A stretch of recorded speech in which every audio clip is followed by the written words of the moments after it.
जय सिया राम। मैं आचार्य राजेश श्री राम जन्मभूमि अयोध्या से। प्रिय दर्शकों, 15 मार्च 2026 को सूर्यदेव कुंभ राशि को छोड़ करके मीन राशि पर गोचर करना प्रारंभ कर देंगे और यहाँ पर वो रहेंगे 14 अप्रैल 2026 तक। जैसे ही सूर्यदेव 15 मार्च को मीन राशि पर आएंगे, कई घटनाएं एक साथ घटेंगी। जैसे कि सूर्यदेव जैसे कुंभ राशि को छोड़ कर आएंगे तो जो ग्रहण योग चल रहा था सूर्यदेव पर, वो समाप्त हो जाएगा, नंबर एक। दूसरी बात यहां पर होगी, सूर्यदेव जैसे मीन राशि पर आएंगे, शनिदेव अस्त हो जाएंगे। 13 मार्च से लेकर 22 अप्रैल तक शनिदेव अस्त रहेंगे। बहुत महत्वपूर्ण घटनाएं घटेगी, खगोलीय घटना घटेगी और जिसका हमारे जीवन पर बहुत गहरा प्रभाव पड़ने वाला है, नंबर एक। तीसरी जो महत्वपूर्ण घटना घटेगी, सूर्यदेव जैसे ही देवगुरु बृहस्पति की राशि मीन राशि पर आएंगे 15 मार्च को, सारे मांगलिक कार्य बंद हो जाएंगे 1 महीने के लिए, 14 अप्रैल तक के लिए। सूर्यदेव जब जब देवगुरु बृहस्पति की राशि पर जाते हैं, खरमास लग जाता है और मांगलिक कार्य, सांसारिक मांगलिक कार्य बंद हो जाते हैं। ये एक तरह की शिक्षा है कि हमें सांसारिक कार्यों को विराम दे करके अपनी आध्यात्मिक उन्नति का प्रयास करना चाहिए। इस कालखंड में विशेष फल प्राप्त होता है आध्यात्मिक अनुष्ठानों का, आध्यात्मिक प्रयासों का। अब शनिदेव का अस्त होना ये बहुत महत्वपूर्ण घटना होगी। दूसरा, सूर्यदेव का राहु से मुक्त होना, ये 2 बहुत महत्वपूर्ण घटनाएं हैं और दोनों का बड़ा प्रभाव मिलने वाला है। सूर्यदेव जो अभी तक राहु के प्रभाव में आकर के गलत निर्णय ले रहे थे, ओवर कॉन्फिडेंस में कई गलत निर्णय ले लिए। सूर्यदेव अर्थात सत्ता, सूर्यदेव अर्थात जो उच्च पदों पर बैठे हुए लोग, अथॉरिटी फिगर्स, हमारे सुपीरियर्स, वो लोग, या फिर यदि हम स्वयं अधिकारी हैं, कहीं निर्णय अथॉरिटी, हम कोई अथॉरिटी वाला पद होल्ड करते हैं, तो हम स्वयं भी कई गलत निर्णयों के शिकार हुए। ओवर कॉन्फिडेंस के कारण या फॉल्स ईगो के कारण हमने बहुत सारे गलत निर्णय लिए। राहु के प्रभाव से जब मुक्त होंगे तो अब यहाँ पर जब मीन राशि पर आ जाएंगे तो ठीक उसके आगे वाली राशि सूर्यदेव की उच्च राशि है, अर्थात यहाँ पर सूर्यदेव उच्चाभिलाषी होकर के गोचर करेंगे, फलतः बड़े अच्छे परिणाम प्राप्त होंगे। सिंह राशि के तो स्वामी ही हैं वो सूर्यदेव, तो सिंह राशि के लिए तो उनका जो योग कारक हो गए और मैलिफिसेंस जो कि केंद्र के स्वामी होते हैं, तो उनका जो नकारात्मक प्रभाव वो भी कम हो जाएगा। तो सूर्यदेव का ये गोचर इन मामलों में बहुत महत्वपूर्ण। अच्छा, अब आते हैं शनिदेव। शनिदेव अस्त हो जाएंगे। आप जानते हैं कि सूर्य के एक विशेष डिग्री पर के नज़दीक कोई ग्रह जब आ जाता है तो अस्त हो जाता है। अस्त होने का अर्थ है कि वो ग्रह अपनी ऊर्जा खो देता है, सूर्य के प्रभाव में उसका अपना अस्तित्व विलीन सा हो जाता है, उसका अपना प्रभाव, उसका अपना बलाबल बहुत क्षीण हो जाता है, नगण्य सा हो जाता है। तो शनिदेव की भी ऊर्जा जैसे ही यहाँ पर 13 मार्च से ही, 15 मार्च को गोचर करेंगे, लेकिन उसके पहले 2 दिन पहले से ही शनि अस्त हो जाएंगे।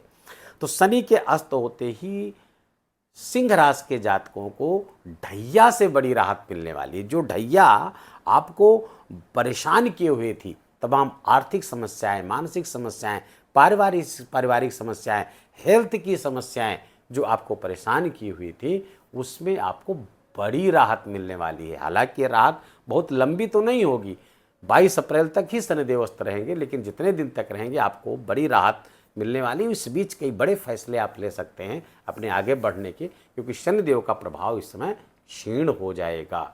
अच्छा, शनिदेव चूंकि आपके अष्टम भाव पर गोचर कर रहे हैं, सप्तम भाव के स्वामी हैं, सप्तमेश का अष्टम गोचर करना गृहस्थ जीवन में जीवन साथी के साथ बड़ी समस्याएं लेकर के आता है। जीवन साथी के साथ संबंध खराब हो जाते हैं, जीवन साथी से अलग रहना पड़ सकता है, या गृहस्थ जीवन में बहुत कलह का वातावरण बना रहता है। तो शनिदेव का अष्टम स्थान पर अस्त हो जाना, तो ये जो गृहस्थ जीवन में प्रॉब्लम आ रही थी उसमें आपको राहत मिल जाएगी, नंबर एक। दूसरा, शनिदेव आपके 6ठे स्थान के स्वामी हैं। 6ठे स्थान के अर्थात रोग के स्वामी हैं, ऋण के स्वामी हैं और शत्रु के स्वामी हैं। और जब अष्टम जाते हैं, स्टेज जब अष्टम जाते हैं, तो यहाँ की जो समस्याएं हैं अष्टम जाकर के और जटिल हो जाती हैं, अर्थात रोग की जटिलता, रोग का पकड़ में ना आना, स्वास्थ्य में समस्याएं, शत्रुओं से समस्याएं, एनिमीज आपके बढ़ जाना, और वो जो छुपे हुए से हैं, जिनको हम जानते हैं, जिनको हम शत्रु समझ रहे हैं, जो जानते हैं इनके कारण प्रॉब्लम आ रही, हम गलत निर्णय ले रहे होते हैं, वो कोई छुपा हुआ शत्रु है जो हमको परेशान कर रहा है। वो अंदर का भी हो सकता है, बाहर का भी हो सकता है। अंदर अर्थात आपके अपने शत्रु, अपने आप के षड विकार जो हैं, काम क्रोध लोभ मोह आदि जो विकार हैं, आलस्य आदि। दूसरा, अब यहाँ पर रोग ऋण और शत्रु जो आपको परेशान किए हुए थे, उसमें भी बड़ी राहत शनिदेव के अस्त होने से प्राप्त होने वाली है आपको। तो जो समस्याएं चल रही थी, बार बार लोन लेने की समस्या, ऋण लेने की समस्या, उसको चुका न पाने की समस्या, ये सब लगभग 1 महीने से 1.5 महीने करीब आपको राहत देंगे। 1.5 महीने से थोड़ा सा कम, उसमें शनिदेव के अस्त होने से आपको लाभ प्राप्त होगा। अच्छा, शनिदेव यहाँ पर अष्टम स्थान पर बैठ करके तृतीय दृष्टि से आपके कर्म भाव को देख रहे हैं। तो कर्म में आपके जो आपको उन्नति चाहिए, जो आप उन्नति पिछले दिनों मार्च 2025 से पहले जो आपकी प्रोग्रेस हो रही थी कार्य क्षेत्र में, करियर के क्षेत्र में, वो रुक सी गई है, वो बाधित सी हो गई है। जैसा चलना चाहिए था, जिस स्पीड में आप बढ़ रहे थे करियर में, वो ब्रेक लगा हुआ है, स्पीड बहुत धीमी सी हो गई है। वो अब जब तक शनिदेव अस्त रहेंगे, वो स्पीड मार्च 2025 के पहले वाली स्पीड आप प्राप्त कर लेंगे। ये अच्छी और शुभ घटना घटेगी शनिदेव के अस्त होने के कारण। करियर में प्रोग्रेस आपको प्राप्त होगी। शनिदेव की जो 7वीं दृष्टि है, ठीक धन भाव पर पड़ रही थी। धन अर्थात आपका संचित कोष, धन अर्थात आपने जो एक्यूमुलेटेड वेल्थ आपकी है, आपकी प्रॉपर्टी है, एक्यूमुलेटेड वेल्थ है, उसमें कमी आ रही थी। जो आपने बैंक बैलेंस, जो आपने धन बचा के रखा था, उसमें कमी आ रही थी, उसका नाश हो रहा था, उसका अपव्यय हो रहा था, उसमें राहत आपको प्राप्त मिलेगी। और कुटुंब में जो तमाम तरह की समस्याएं थी, उसमें भी आपको 22 अप्रैल तक शनिदेव के अस्त होने के कारण मिलेगी। और इस सब के बीच में कारण कौन है? सूर्यदेव का मीन राशि पर गोचर करना। शनिदेव की जो 10वीं दृष्टि थी, आपके 5वें स्थान पर पड़ रही थी। संतान आदि प्राप्ति में बाधा। सिंह राशि के जातक, ऐसे जातक जो संतान प्राप्ति के लिए प्रयास कर रहे थे, तो 2 तरीके से बाधाएं आ रही थी। एक तो शनिदेव की दृष्टि आ रही थी, उसके कारण से बाधा, अष्टम स्थान से देख रहे थे यहाँ पर। दूसरे, देवगुरु बृहस्पति वक्री होकर गोचर कर रहे थे, जो सब आपके लाभ स्थान पर बैठे, तो वक्री होकर गोचर कर रहे थे, तो उसका लाभ आपको प्राप्त नहीं हो रहा था। अब मार्गी हो गए हैं 11 मार्च से। दूसरे, शनिदेव भी अस्त हो गए थे, तो 22 अप्रैल तक का समय संतान प्राप्ति के लिए बहुत उपयुक्त समय है। इस बीच आपको यदि आप उस दिशा में प्रयास करते तो आपको लाभ होगा। तो ये रहा शनिदेव के अस्त होने का परिणाम। अब आते हैं सूर्यदेव पर पुनः। सूर्यदेव आपके चूंकि राशि के स्वामी हैं, अष्टम गोचर करेंगे, तो राशि के स्वामी का अष्टम गोचर करना ये अशुभ नहीं माना गया है। अष्टमेश का लग्न पर गोचर करना, राशि पर गोचर करना, या राशि के स्वामी का अष्टम गोचर करना, ये लाभदायक होता है, नुकसान नहीं करता है। तो सूर्यदेव यहाँ आकर के अष्टम स्थान पर प्रकाशित, इस भाव को प्रकाशित करेंगे। तो सिंह राशि के ऐसे जातक जो ज्योतिष आदि के क्षेत्र से जुड़े हुए हैं, ज्योतिषी हैं, या कोई अकल्ट से संबंधित कोई ज्ञान, गूढ़ विद्या, ब्रह्म विद्या, उपनिषदात्मक, वेदांत आदि की जो विद्यार्थी हैं या जो ज्ञानी हैं, उनके लिए बहुत अच्छा समय है सूर्यदेव का अष्टम स्थान पर गोचर करना। लेकिन सूर्यदेव का अष्टम स्थान पर गोचर करना दुर्घटना आदि का भी कारक बना देता है। तो थोड़ा सा वाहन आदि चलाने में सिंह राशि के जातकों को सावधानी बरतनी होगी। अष्टम स्थान पर सूर्यदेव का गोचर करना थोड़ा सा हड्डी आदि से संबंधित, बोन से रिलेटेड प्रॉब्लम को बढ़ाने वाला है। इसका थोड़ा सा ध्यान रखना होगा। सिंह राशि के जातकों को हेल्थ का ख्याल रखना होगा। अब यहां पर सूर्यदेव की जो दृष्टि है कहां पड़ रही है? धन भाव पर पड़ रही है।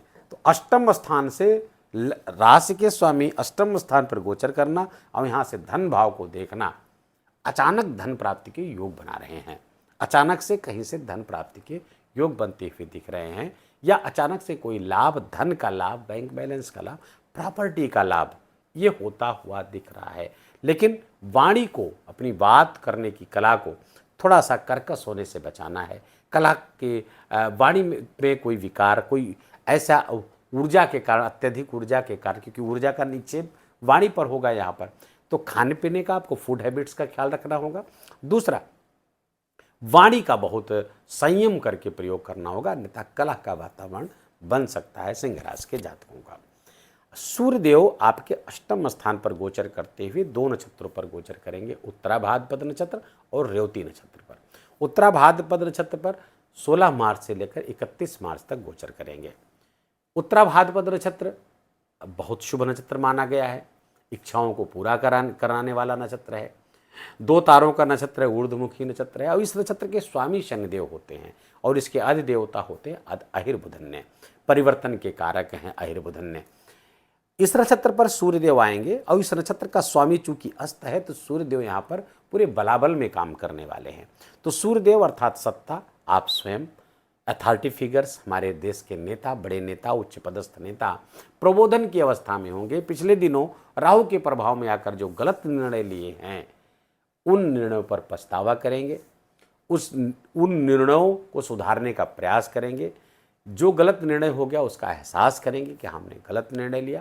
तो ये वैश्विक स्तर पर होगा और इसके लाभ पूरे विश्व को प्राप्त होगा सूर्यदेव की मीन राशि पे गोचर करने का और उत्तरा भाद्रपद नक्षत्र पर गोचर करने का।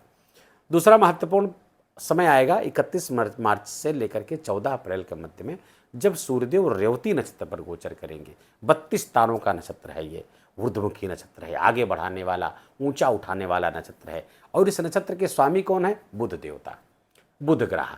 अच्छा, बुध देव इसके स्वामी हैं और इसके जो अधिदेवता हैं वो पूषा हैं, जो सूर्य का ही एक नाम है पूषा। द्वादश आदित्य में एक नाम आता है पूषा, तो सूर्यदेव का ही एक नाम है। तो एक तरह से सूर्यदेव अपने ही नक्षत्र पे जिसके वो अधिदेवता है वहाँ पर गोचर करेंगे। तो यहाँ पर एक चीज़ ये समझिए कि सूर्यदेव का इस नक्षत्र पर गोचर करना बहुत महत्वपूर्ण है, पहली बात। और दूसरा, सूर्यदेव रेवती नक्षत्र पर गोचर करेंगे, जो 27 नक्षत्रों में अंतिम नक्षत्र है, लास्ट है। पहला नक्षत्र अश्विनी और उसके बाद 27वां नक्षत्र है रेवती नक्षत्र। इसके बाद पुनः अश्विनी नक्षत्र पर आ जाएंगे, अर्थात काल चक्र यहाँ पर एक चक्र पूरा करेगा। अब अगले चक्र जब अश्विनी नक्षत्र पर जाएंगे, कब जाएंगे? 14 अप्रैल से। उसके पहले रेवती नक्षत्र एक कंक्लूजन का नक्षत्र है, निष्कर्ष का नक्षत्र है। यहाँ पर एक निष्कर्ष निकलेगा, एक रास्ता निकलेगा। पिछले दिनों की जो समस्याएं थी उसमें एक रास्ता निकलेगा। कब से? 31 मार्च से लेकर के 14 अप्रैल के मध्य में, जब सूर्यदेव इस पर गोचर करेंगे तो रास्ता निकलेगा। तो पिछले दिनों की जो समस्याएं थी उसका रास्ता निकलेगा, वैश्विक स्तर पर निकलेगा। युद्ध आदि के जो वातावरण बन रहे थे उसमें से एक रास्ता निकलेगा, एक निष्कर्ष निकलेगा, जिससे पूरे विश्व का भला होगा। कब से? 31 मार्च के बाद में। इस डेट को आप नोट करके रखिएगा।